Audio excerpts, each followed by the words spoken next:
Hello and welcome to Cobnut. Today we're going to be giving this old girl a bit of a clean.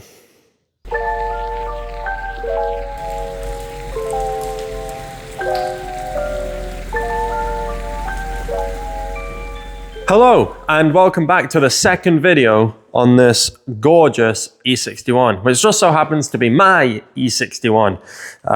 It doesn't look it right now, but I do actually love this car. Today's video, we will be sorting out the inside and getting this battered and bruised BMW back to something that is a little bit more worthy of the badge on the bonnet. So, you know, getting rid of these grills, finally. Got some lovely chrome ones 3 years later, and we will be making that interior a little bit creamier. If creamier doth be thy word that I need to use. Okay, so if you just come over and have a look inside, I will point out some bits that are probably going to be subscribe. So this is the inside. The whole thing's going to be, no, I'm kidding. On here, we've got a lot of oily handprints and bits and pieces. The seat is just not even the right color. It's supposed to, I think it's supposed to be similar to this, and it's just grim. It's horrible. The steering wheel needs a really good clean, although I do think it's worn through, but if I can sort of just sand it back a little bit and make it feel a bit nicer, then that'll be a win. The floor mats just fall out and the carpets are absolutely shot. I don't know how you move this, that one there. So it needs a lot of work there. We've got, it's not as bad. It's actually a bit cleaner back here. The seats are a bit filthy. Some marks and stuff where stuff's been loaded in the boot. And then we get to the boot. And welcome to the boot of many things, where we've got many things. I got given a free British car from the 70s that I'm not going to disclose what it is just yet because the video isn't live yet. And yeah, I don't want to ruin any fun surprises. There's a lot to take out the boot though. I mean, just absolute rubbish. I mean, all of this gunk. So once all this is out, we'll take a look underneath the carpet that's just not even the right color and see what we have. This is what we're left with. So an absolute state, but hopefully we can get it looking a little bit better for the time being, just because it's filthy. I mean, it's gonna need steamed, wet, sanded, and everything in between, so we'll give it a go. Okay, we've got the Hoover, we've got a footwell, and we've got me who does this for a living, so hopefully it's gonna go well. Yeah, it's gonna need a good Hoover, but I don't think the Hoover is gonna touch most of it. I think we're gonna need to get the extractor on that, and also drill brush and steam cleaner, so it's gonna be fun.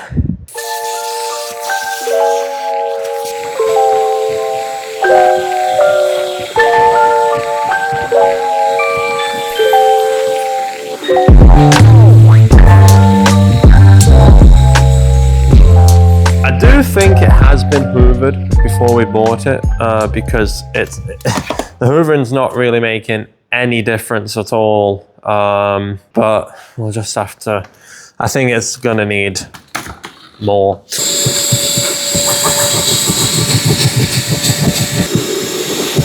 Now on to the boot, which I think is going to be the hardest part, and it's also going to be the part I'm going to start with in terms of extracting and stuff, just because it's bad. We'll see where we get to. This actually does need hoovered, so we'll see where we get to, and then I'm going to pull out the extractor. Okay, so we've got some special sauce, stain remover, and I'm just going to go ham on the boot. I'm going to focus it on this, so it'll foam up at the places where it's working. These are also horrible spray bottles. Just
Okay, so we're now going to be cleaning up the leather, or leather probably.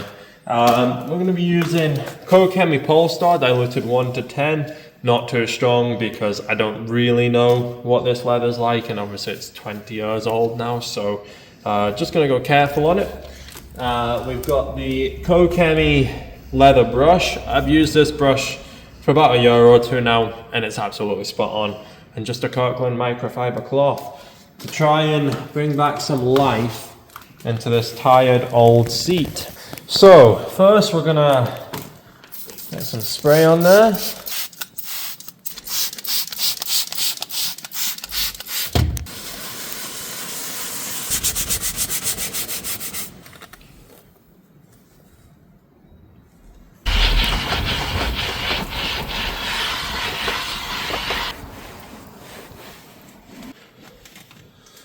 And now, see what kind of difference we've made. Headrest isn't too bad. I reckon that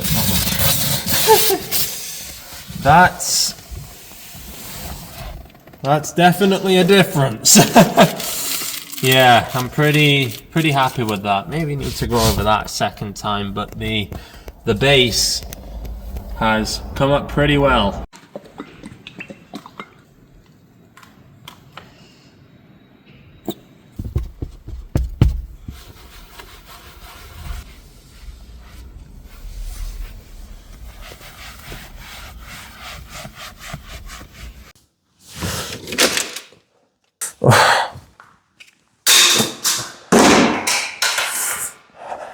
I'll need to go pick them up.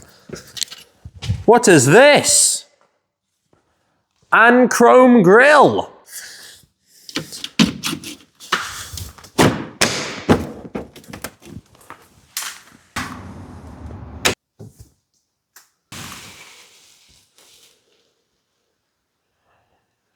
And now we're under the bonnet of an E61. Wait, you didn't mean actually under the bonnet, you meant you meant the engine, not me. Oh, okay.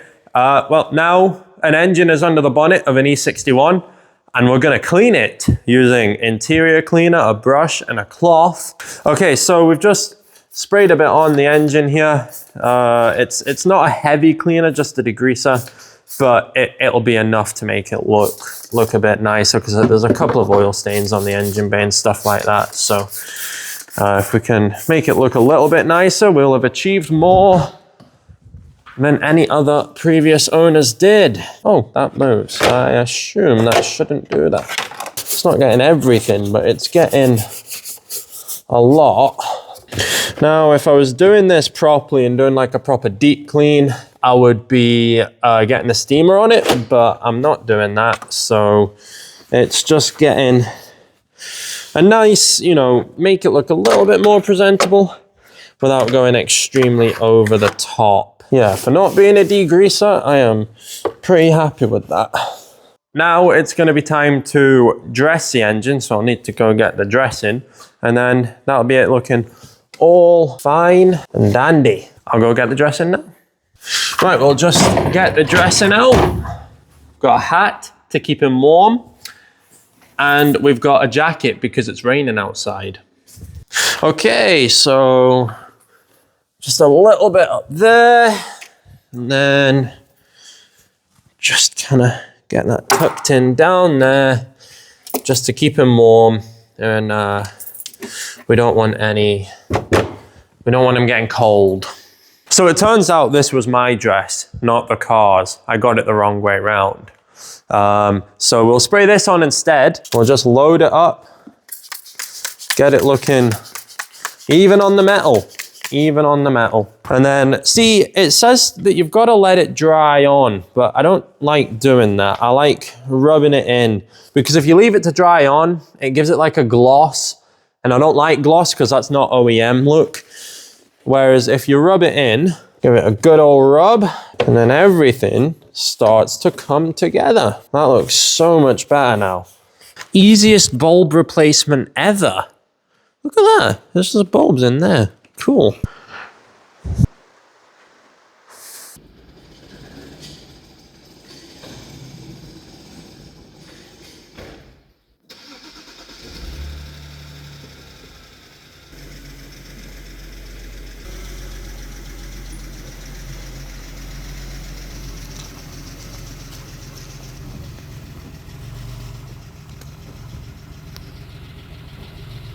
Okay, now it's turning dark, but we're gonna talk about cleaning the exterior of an BMW.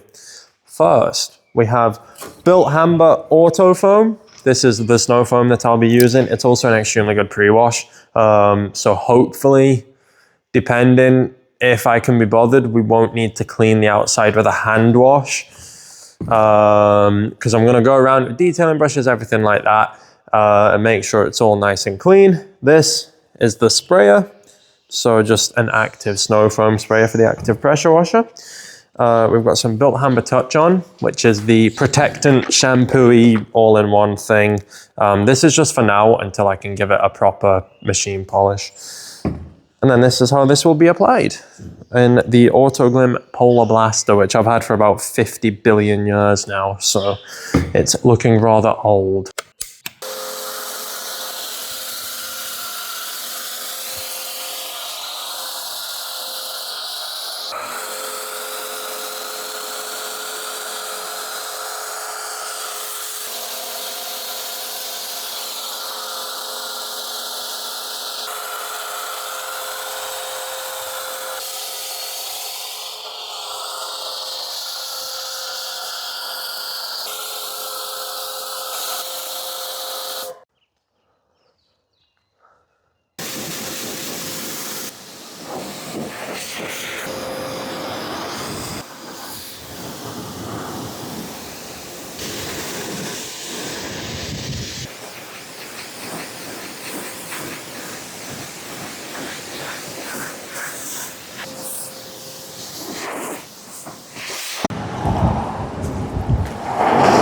Okay, it's looking a bit cleaner now. I used that Built Hamber stuff before and I didn't realize how good it was actually, because it's still going.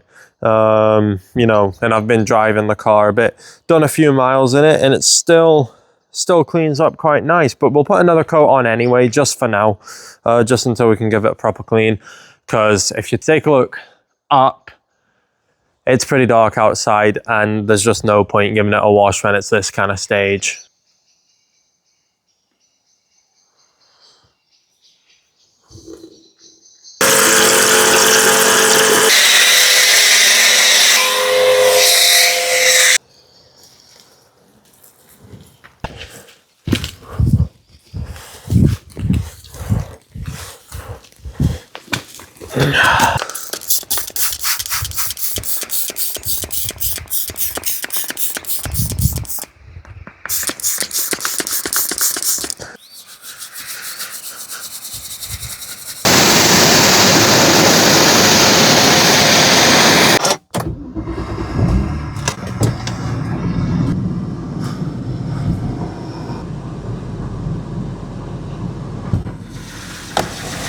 And now we're gonna dry it with this very drying towel that is in my hand. I don't know how well it'll dry, but I'll give it a good shot anyway. Seems to do okay for now. Then it just means that we can get it all prepped for machine polishing, because there's a lot of scratches on this bonnet. Oh my God. Okay, so that's the majority of it dried. We've still got the fantabulous new grills to dry and other bits and pieces, but the vast majority of the car is now dry, and it's showing a lot of defects and stuff like that, which is lovely. But once it gets to full machine polish, I'm sure she'll be fine. There's a lot of scratches, and also the black is very faded. So it's gonna need a bit of work, but we've still got some of the interior left to do and all that. So it's just gonna be a case of chipping away at it one bit at a time until it's looking as good as she can. So that's it for now on the outside. We can revisit the interior next time we've got some daylight and a bit of time. And yeah, catch you on the inside. And now it is clean and tidy inside and outside, which is the most important part because that's what everybody sees. We have got these beautiful chrome grills, these headlights that I made zero difference on, and this Wonderfully clean interior, which is now back to the color it should be. Not perfect, but absolutely better than it was. And me, not me. This should not be me under the bonnet. Again, I keep making this mistake.